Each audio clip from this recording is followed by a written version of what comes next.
العام. استاذ راضي، يعني لو اتكلمنا عن اجواء اللي حضرتك بتالف وبتكتب فيها القصائد.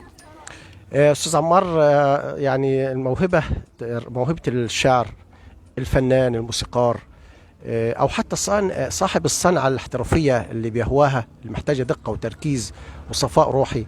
كلما كانت الاجواء مهيئة زي ما سعادتك مشكورا اخترت الموقع الجميل نيل مصر الجميل، لما نكون وسط الزرع وسط ورود، في بيئة كده حالمة هادئة، أكيد بتساعدني على تدفق المعاني والأحاسيس.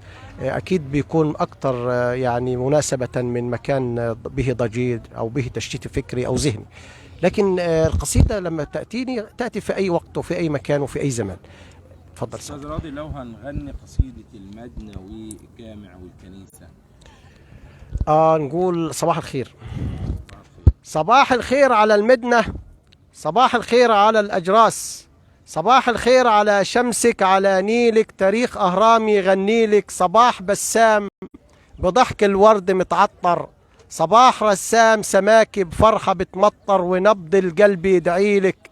صباح الخير على المدنة، صباح الخير على الأجراس، صباح الخير على أسودك، على جنودك، على حدودك عيون حراس. صباح الخير على المدنة، صباح الخير على الأجراس، صباح الخير على البسمة، صباح الخير مع البسمة على الفلاح في أحلى الشروق، صباح الخير مع النسمة على الملاح وموج البحر بكرة يروق. يا ضي الضي في الدنيا، يا نور نبراس، يا كلمة حب في قلوبنا، يا تاج الراس. صباح الخير على المدنة، صباح الخير على الأجراس، صباح الخير على برعم بيتعلم حروف اسمه ويتهجى حروف اسمك على الكراس. صباح الخير على المدنة، صباح الخير على الأجراس.